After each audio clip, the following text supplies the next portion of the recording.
Alors bonsoir à tous. Bon, là je suis tout excité. J'ai des choses qui remontent dans mon cœur, dans mon esprit. J'ai des fulgurances. Je pense avoir un éclaircissement sur la parabole du Christ. Alors j'ai pas la Bible sous les yeux. Pardonnez-moi, vérifiez mes références s'il vous plaît. Quand Jésus fait cette parabole en disant j'avais faim et vous m'avez donné à manger, j'avais soif et vous m'avez donné à boire, j'étais nu et vous m'avez vêtu. Bon, je pense avoir un éclaircissement sur ce passage, ou en tout cas des pistes de compréhension, je pense plus spirituelles que la moyenne même des chrétiens qui parlent de cette parabole, modestement. En fait, évidemment, il faut croire du cœur au vrai salut, au vrai évangile, et donc c'est avec l'assistance de l'Esprit Saint qu'on peut comprendre les paraboles. Pourquoi Jésus en parabole? Il explique Jésus. Vérifiez. Enfin bref. Alors pardonnez-moi, je suis pas doué pour parler. Je suis vraiment... j'ai la langue embarrassée pour prendre un langage biblique. Mais vraiment, je suis pas doué pour parler, quoi. C'est pour ça que j'écris dans ce que je peux partager. Enfin bref. Donc, pour revenir à cette parabole, eh bien c'est très simple. Quand on a cru en Jésus-Christ, au vrai évangile, au vrai salut, qu'est-ce qui se passe? Christ vit en nous. Et là déjà vous avez une grosse piste. Christ vit en nous. Et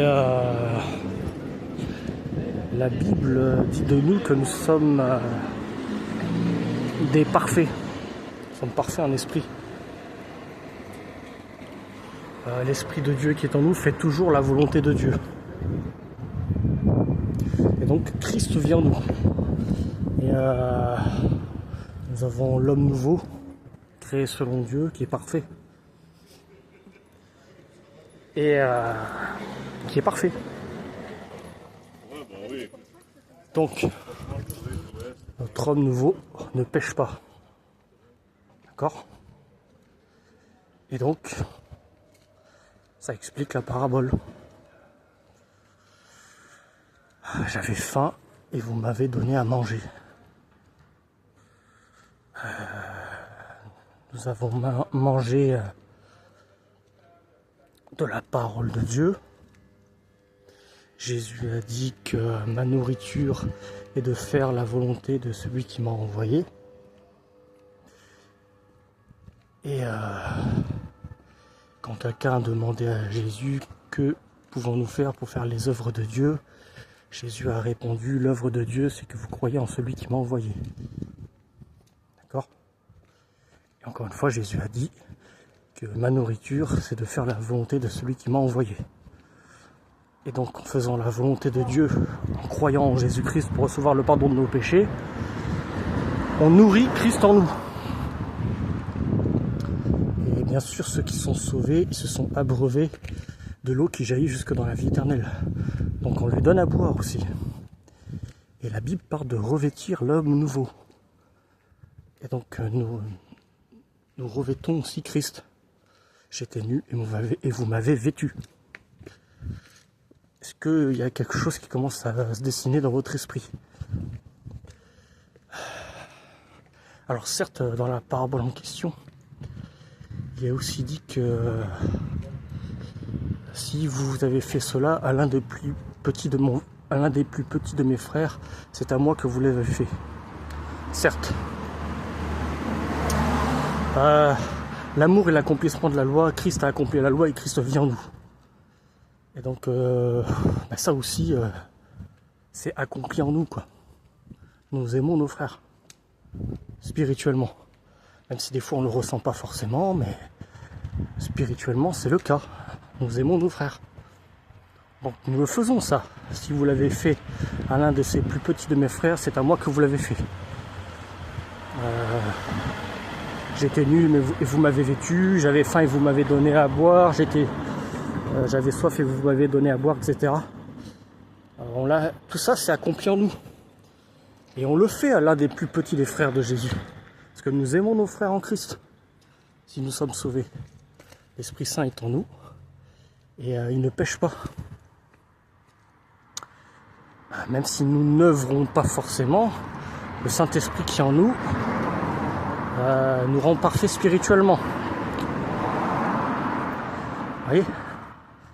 Encore une fois, est-ce qu'il y a quelque chose qui se dessine dans votre esprit là, avec mon explication Encore une fois, j'ai pas la Bible sous les yeux, donc c'est assez saccadé. Je suis pas doué pour parler. Encore une fois. Je me compare pas à Moïse, mais celui-ci a expliqué en gros que il a la langue embarrassée, quoi. Mais je vous dirais pareil, voilà. Je ne sais pas parler, c'est quand même dingue. Hein. Devant une caméra, je parle, hein, en tout cas. Si j'ai quelqu'un à côté de moi, je peux prendre tout mon temps pour expliquer les choses. Je peux expliquer ça pendant 4 heures s'il le faut. Mais là, je fais une petite vidéo, quoi. C'est compliqué.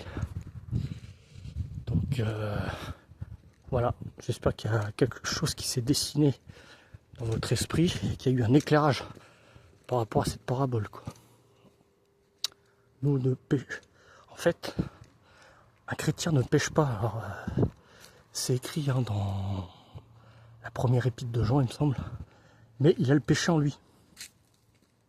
Voilà. En fait, un chrétien spirituellement ne pêche pas aux yeux de Dieu. Mais dans sa nature humaine, dans sa nature charnelle, bien sûr, il pêche. Nous avons tous le péché. Et celui qui dit qu'il n'a pas péché est un menteur. Et la vérité n'est point en lui. Donc, j'ai le péché en moi, on a tous le péché. Spirituellement,